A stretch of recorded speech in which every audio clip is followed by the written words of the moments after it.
Hello সবাইকে। আজকে আমি নিয়ে এসেছি কল্যাণ ইউনিভার্সিটির BA first semester political science মেজরের জন্য সাজেশন 2025-26।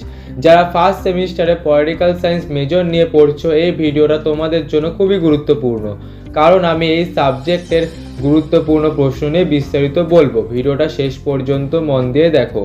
ফার্স্ট সেমিস্টারের পলিটিক্যাল সায়েন্স মেজরের বিষয় হলো আন্ডারস্ট্যান্ডিং পলিটিক্যাল থিওরি কনসেপ্টস।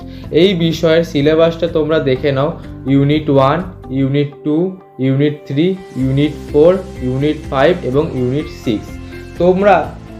আমি তোমাদের জন্য ইউনিট অনুযায়ী ইম্পর্টেন্ট প্রশ্ন সাজিয়ে দিয়েছি, যেগুলো খুবই গুরুত্বপূর্ণ। আমাদের এই পিডিএফ ফাইলটা কিনতে গেলে তোমাদের 80 টাকা পেমেন্ট করতে হবে। ভিডিওর নিচে বা ডেসক্রিপশন বক্সে আমাদের হোয়াটসঅ্যাপ বা ফোন নম্বর দেওয়া রয়েছে। পিডিএফ কিনতে চাইলে যোগাযোগ করবে এবং আমাদের হোয়াটসঅ্যাপ গ্রুপে জয়েন করো, যার লিঙ্ক ভিডিও কমেন্ট বক্সে দেওয়া রয়েছে। লাস্টে আমি আমাদের পিডিএফের ডেমো দেখাবো, যেন পিডিএফটা কেমন করে তৈরি করা হয়েছে। এখন আমি সাজেশনের প্রশ্নে চলে আসি।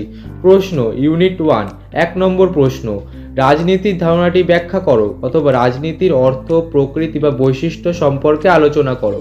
আধুনিক রাষ্ট্র ব্যবস্থায় রাজনীতির তাৎপর্য বা গুরুত্ব সম্পর্কে আলোচনা করো। রাজনীতির রাষ্ট্রকেন্দ্রিক সংজ্ঞা দাও। ইউনিট 2, 1 নম্বর প্রশ্ন, রাষ্ট্রের অপরিহার্য উপাদানগুলি সম্পর্কে আলোচনা করো। রাষ্ট্রে সম্পর্কিত ধারণাটি ব্যক্ত করো অথবা রাষ্ট্রের সাধারণ বৈশিষ্ট্য ও রাষ্ট্র ক্ষমতার প্রকৃতি সম্পর্কে আলোচনা করো। অথবা হিউড ম্যাককিনের মতে রাষ্ট্রের 5টি বৈশিষ্ট্য সম্পর্কে আলোচনা করো। রাষ্ট্রীয় ক্ষমতার প্রকৃতি সম্পর্কে আলোচনা করো। রাষ্ট্র ও নাগরিক সমাজের মধ্যে সম্পর্ক বিশ্লেষণ করো। জাতির সংজ্ঞা ও বৈশিষ্ট্য বা প্রকৃতি সম্পর্কে আলোচনা করো। জাতি ও রাষ্ট্রের মধ্যে সম্পর্ক বা পার্থক্য সম্পর্কে আলোচনা করো। জাতিসত্তার আত্মগত বৈশিষ্ট্যসমূহ লেখো। সার্বভৌমিকতার ধারণাটি বিশ্লেষণ করো। সার্বভৌমিকতার বহুত্ববাদী তত্ত্বের মূল্যায়ন করো অথবা সার্বভৌমিকতার বহুত্ববাদী তত্ত্ব ব্যাখ্যা করো। অস্টিনের সার্বভৌমিকতা তত্ত্বের একটি সংক্ষিপ্ত টিকা লেখো অথবা সার্বভৌমত্ব সম্পর্কে অস্টিনের মতবাদ বিবৃত করো। সার্বভৌমিকতার একত্ববাদী তত্ত্বটি বিশ্লেষণ করো অথবা সার্বভৌমিকতার একত্ববাদী তত্ত্বের ওপর একটি সংক্ষিপ্ত টিকা লেখো। ক্ষমতার সম্পর্কে মিশেল ফুকোর ধারণাটি ব্যক্ত করো। ক্ষমতার ধারণা সম্পর্কে আলোচনা করো অথবা ক্ষমতার অর্থ, প্রকৃতি সম্পর্কে আলোচনা করো।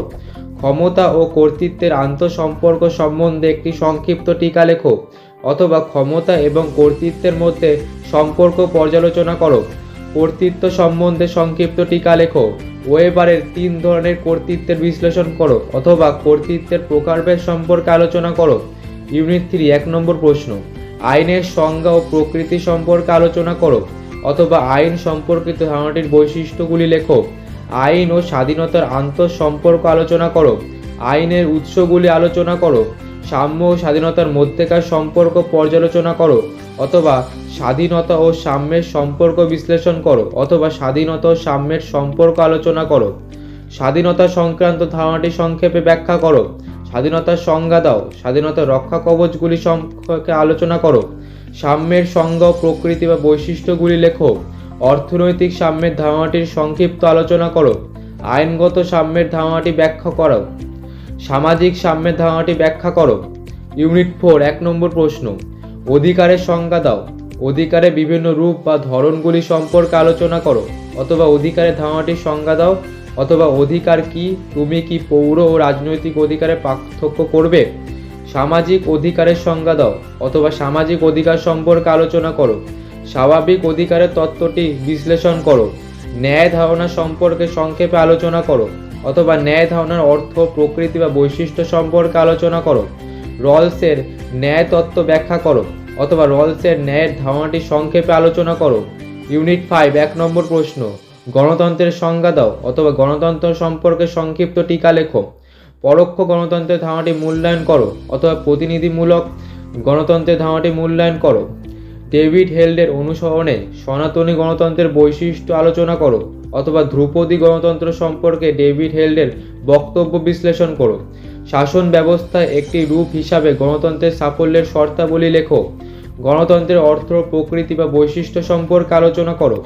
অংশগ্রহণকারী গণতন্ত্রের বৈশিষ্ট্যগুলি উল্লেখ করো অথবা প্রত্যক্ষ গণতন্ত্রের সংজ্ঞা ও বৈশিষ্ট্যগুলি লেখো। উন্নয়নমূলক গণতন্ত্রের ধারণা সম্পর্কে আলোচনা করো, অথবা জে.এস. মিলের উন্নয়নমূলক গণতন্ত্রের বৈশিষ্ট্য সম্পর্কে আলোচনা করো। শাসন ব্যবস্থার অন্যতম রূপ হিসেবে গণতন্ত্রের গুণাগুণ পর্যালোচনা করো। কর্তৃত্ববাদের সংজ্ঞা দাও, কর্তৃত্ববাদের মূল বৈশিষ্ট্যগুলি কী কী, অথবা কর্তৃত্ববাদের ওপর সংক্ষিপ্ত টিকা রচনা করো। কর্তৃত্ববাদ ও গণতন্ত্রের মধ্যে পার্থক্য লেখো। ইউনিট 6 1 নম্বর প্রশ্ন, নাগরিকতার ধারণাটির বিবর্তন আলোচনা করো, অথবা পশ্চিমী দেশগুলিতে নাগরিকতার বিবর্তন সংক্ষেপে ব্যাখ্যা করো। নাগরিক ও নাগরিকতার সংজ্ঞা দাও। নাগরিকতার অর্জনের পদ্ধতিগুলি লেখো। নাগরিকতা কীভাবে বিলোপ করা যায়। নাগরিক ও বিদেশির পার্থক্য তুমি কীভাবে করবে। এই ছিল আমাদের সাজেশন প্রশ্ন। এখন তোমরা আমাদের পিডিএফের ডেমো দেখো। এই প্রশ্নগুলো পড়লেই তোমরা পরীক্ষাতে কমন পাবে, তাই দেরি না করে পিডিএফটা আমাদের কাছ থেকে সংগ্রহ করো। এই সাজেশনের পুরো পিডিএফটা আমি তৈরি করেছি, যেখানে প্রত্যেক ইউনিট অনুযায়ী গুরুত্বপূর্ণ প্রশ্ন, ছোট আর বড় প্রশ্নের সাজেশন দেওয়া রয়েছে। আমাদের পিডিএফের প্রত্যেকটা প্রশ্ন পয়েন্ট আকারে রয়েছে, যে তোমরা ভালোভাবে বুঝে পড়তে পারো। পিডিএফটার দাম খুবই কম, মাত্র 80 টাকা। পিডিএফ কিনতে চাইলে ভিডিওর নিচে বা ডেসক্রিপশন বক্সে আমাদের হোয়াটসঅ্যাপ বা ফোন নম্বর দেওয়া রয়েছে, সেখান থেকে যোগাযোগ করতে পারো এবং আমাদের হোয়াটসঅ্যাপ গ্রুপে জয়েন করো, যার লিঙ্ক ভিডিওর কমেন্ট বক্সে দেওয়া রয়েছে। তাহলে আজকের ভিডিও এতটুকুই। যারা ফার্স্ট সেমিস্টারে পলিটিক্যাল সায়েন্স মেজর নিয়ে পড়ছো, এই সাজেশনটা তোমাদের অনেক সাহায্য করবে। এমন আরও সাজেশন পেতে চ্যানেলটা সাবস্ক্রাইব করো এবং এই ভিডিওটা শেয়ার করো। ধন্যবাদ সবাইকে।